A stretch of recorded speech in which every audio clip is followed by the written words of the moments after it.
Voluntary retirement తీసుకోవడానికి మరొక కారణం ఉంది. నేను 2019లో తీసుకున్నాను.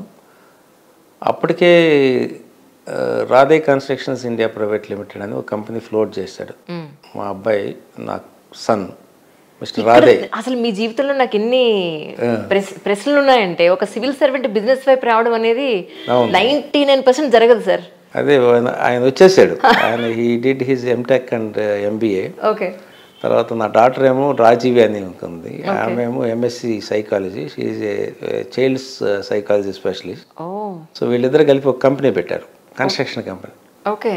నేను అడ్వైజ్ చేశాను, మన ఇది క్యాపిటల్ ఇంటెన్సివ్ ఇండస్ట్రీ, ఇది let us not get into this, మనకు అది కుదరదేమంటే మీరు జస్ట్ సే ఎస్, మేము ఫైనాన్షియల్ ఇన్స్టిట్యూషన్తో తీసుకొని చేస్తా ఉన్నారు.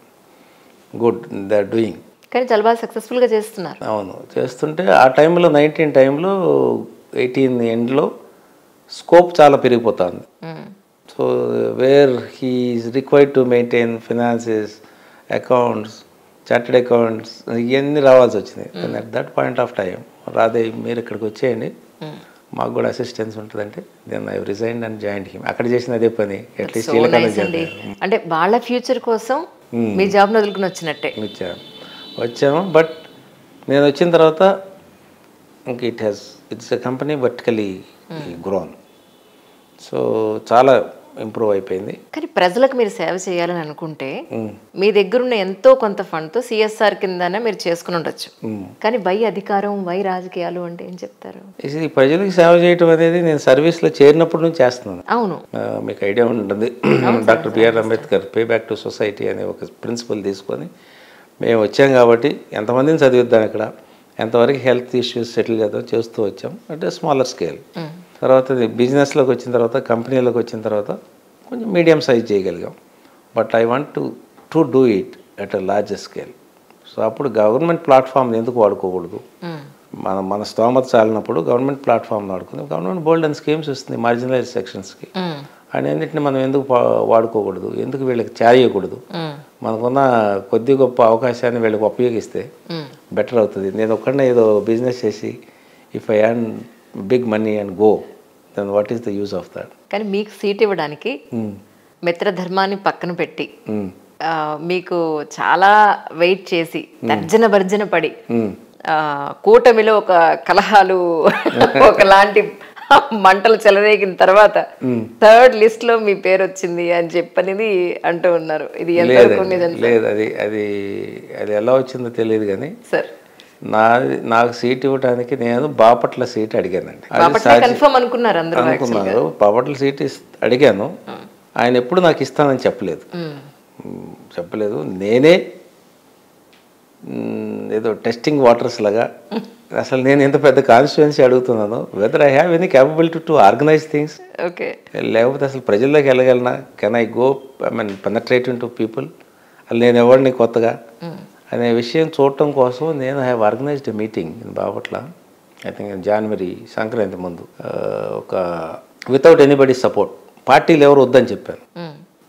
నేనేంటో తెలియాలన్నప్పుడు ఏదైనా పార్టీ ఉంటే పార్టీ వాళ్ళు వస్తారు. చేస్తే బాగా అయింది. ఐ థింక్ సమ్ 8,000-9,000 పీపుల్ వచ్చారు. It was organisation was professional. Then I said okay we can do this అని అప్పుడు బాబు గారిని అడిగాం, సార్ ఇట్లా నేను ఇంట్రెస్ట్ ఉన్నానంటే నాకు ఇది వేరే పర్పస్తో ఉంది, ఎనీవే చూద్దామని అన్నారు. కానీ ఈ నెవర్ ప్రామిస్డ్ మీరు పని చేయండి అని. కానీ అసలు హీ నెవర్ అటర్డ్ ఎనీథింగ్. చూద్దామండి, but I have some other consideration for this అన్నారు అంతే. తర్వాత ఇంకా నేను చేస్తానే ఉన్నాను. ఎనీవే చూద్దాం, మనం ప్రయత్నం లోపం ఉండకూడదు కదా అని చేస్తా ఉంటే అప్పుడు ఓ ఫైన్ డే ఇంకా డిసైడ్ అయ్యేటప్పుడు మళ్ళీ నేను వెళ్ళి, సార్ వెదర్ ఇది సాధ్యం అవుతుందా, సాధ్యం కాకపోతే ఇట్స్ ఓకే, నేనేం నాకు ప్రామిస్ చేయలేదు, నేనేదో చేశాను, పార్టీ కోసం చేశాను, మేమేదో అభిమానం చేశాను అనుకొని I continue my business, there is no need, obligation లేదండి అని అన్నాం. లేదండి మీరు మా ప్రమేయం లేకుండా మీరు చాలా చేసేసారు కాబట్టి I want you in the party, నా కాన్స్టిట్యున్సీకి వచ్చేయండి అని ఇక్కడ తీసుకొచ్చాను. చిత్తూరుకి వచ్చేసేయండి, బాపట్ల సాధ్యం కావట్లేదు కాబట్టి మీకు ఇక్కడికి ఇస్తాను అనేది. And it came in first list. Okay. కూటమితో తర్జన భర్జన ఏం లేదు. And it was predetermined by Babu గారు. ఓకే. ఆయన ఇచ్చి నాకు కన్ఫర్మ్ చేసిన తర్వాత మీరు ఫస్ట్ డే కలిసినప్పుడే మీ సీట్ డిసైడ్ అయిందని చెప్పారు. That's so nice sir. First day కలిసినప్పుడే మీరు నాకు చిత్తూరు కావాలని నేను డిసైడ్ అయిపోయింది, మీకు ఎనీ టైం వస్తే నేను అక్కడ పంపడానికి సిద్ధంగా ఉన్నాను అని చెప్పారు. అప్పుడు ఫస్ట్ లిస్ట్లోనే ఉంది. నేను ఫస్ట్ 11 మెంబర్స్ని డిక్లేర్ చేశారు కదా, I was one of them. Parliament దా చిత్తూరు ఎంపీ సీటు గెలిచి బాబు గారికి రిటర్న్ గిఫ్ట్ ఇస్తానని అన్నారట, నిజమేనా? అదే లేదండి, గిఫ్ట్ ఇచ్చే అంత స్థాయి మనకి ఎక్కడుంది. బాబుగా ఈజ్ ఎ టవరింగ్ పర్సనాలిటీ. మనం ఆయన తలుచుకుంటే దానికంటే మీరు ఒక విధంగా చూడవచ్చు. ఇక్కడ గెలిచి మన ప్రయత్నం ఉండదండి. ఇక్కడ మీరు ఒక విధంగా అడిగితే మిమ్మల్ని ఎట్లా పొలిటికల్ యాక్సెప్టెన్స్ అంటే ఇక్కడ అడగండి. ఇక్కడ ప్రసాదరావు కాదండి, ఎనీ సుధాకర్, వెంకయ్య, సుబ్బయ్య ఎవరు వచ్చినా వస్తే ఈ చంద్రబాబు నాయుడు గారు పంపించారు, ఈజ్ ఎ టీడీపీ క్యాండిడేట్ అనేది క్యాడర్ వెల్ ఎస్టాబ్లిష్డ్ ఉంటుంది. The moment you come they receive like ఈ ఒక ఎంపీ అభ్యర్థి అంతే. ప్రసాద్ రావు గారికి ఇమ్మెటీరియల్, బాబు గారు పంపించారు, టీడీపీ క్యాండిడేట్. కాకపోతే ఒకటి సార్, చిత్తూరు ప్రజలకి మీతో ఇంతసేపు మాట్లాడిన తర్వాత నాకు అనిపించింది ఏంటంటే, మీరు చూడని డబ్బు కాదు, మీరు చూడని అధికారం కాదు, మీరు చూడని ప్రోటోకాల్ కాదు. సో మీకు ఇదేం అక్కర్లా. మీకు కావాల్సిందల్లా చిత్తూరు ప్రజలకు అన్ని సఫిషియెంట్ గా చేయాలనే ఉద్దేశంతో మీరు రావడం ఇక్కడ ప్రజల అదృష్టం అంటున్నాను. వచ్చినప్పుడు వాళ్ళు ఇన్స్టెంట్గా పార్టీ మనిషిగా రిసీవ్ చేసుకున్నారు, కానీ నేను వచ్చిన తర్వాత ఇప్పుడు ప్రసాదరావును కూడా చూస్తున్నారు, ఒక వ్యక్తిగా చూస్తున్నారు.